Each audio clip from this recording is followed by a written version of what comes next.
Good evening, and thank you everyone for coming. It's such an exciting night for us. I'm very happy to be here. And to answer your question, this is a very important story to each and every South African. And I was born in the 80s during apartheid, and I grew up hearing so many stories about Nelson Mandela. And for me to be part of his story, part of his legacy, was more important to me than any other film that I've ever done. And to play a woman who the world hasn't seen, the woman that no one knows about, was a beautiful challenge, because then you get to see a different side of Nelson Mandela. You get to see the man and the younger person that most people don't know, because we remember the old Nelson Mandela only after prison. What were you told about your role when you were offered it? Because you rightfully said you'd never seen this person and you had no reference point to how his first wife would have been. If you'd like to tell the media here, I'm sure we'd like to know, how were you briefed about his first wife? Fortunately, we worked with a very great team. Mr. Anand Singh has been working on the film for the past 16 years. The research was done. We had enough material to refer to documentaries, but with Evelyn there wasn't much, so I had to rely on the family, which they were very kind enough to open up and tell us stories that we didn't read about, things that we never knew, and also for me as an actor, making the right choices, understanding what it meant to be a woman back then and to be married to someone who would change the world one day, and I have no idea at the time, was exciting. Well, it's difficult to imagine to have a husband who's never home, and that's what she had to face at that point, and she was really upset when he walked in and there was this really bad scene between Mandela and you.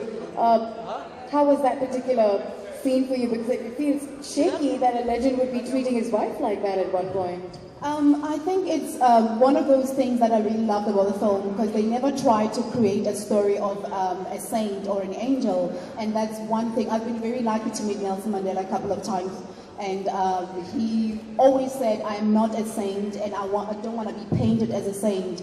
He was a man, and through the character of Evelyn, you get to see a man who was never perfect, but someone who was very strong, and he did what he believed was right at the time. And back then, it was okay to push around women. If I may say so, in your satin night clothes, you look like quite a sight there. You're beautiful in the film. Thank you so much for being here, and we're really, really proud that you're part of this production. I'm so happy that you're here. Thank you. Thank you, Terry. Apparently, you have to forgive me, but I watched the film. I can't seem to place you in there. Would you please have to help me? I'm the young Madiba. I'm the young Nelson Mandela. The young Madiba! Oh my God! How did it feel? I mean, it felt great. I mean, it's an amazing honor. It's a prestigious honor. I'm the one in the beginning of the film that's running naked into the river.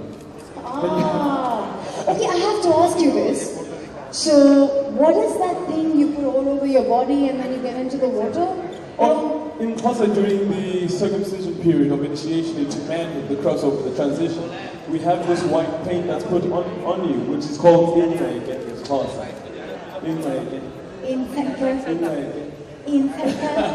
Okay, I'm going to take a lifetime to get that one. But, we have something here that actually is put on your face and body to get a clearer skin. Is it one of those? It does help exfoliate the skin, it does help with the skin cleansing and all of that.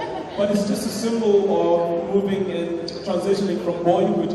There is a symbol that is put onto your skin, and then you run into the river and then you wash it all off, and that's the cleansing period. We move into manhood, we become a man. Okay, let me tell the media here. Mandela G's first pet name was Roli Lala. Is that how you say it? Holy Shash. What? Holy Shash.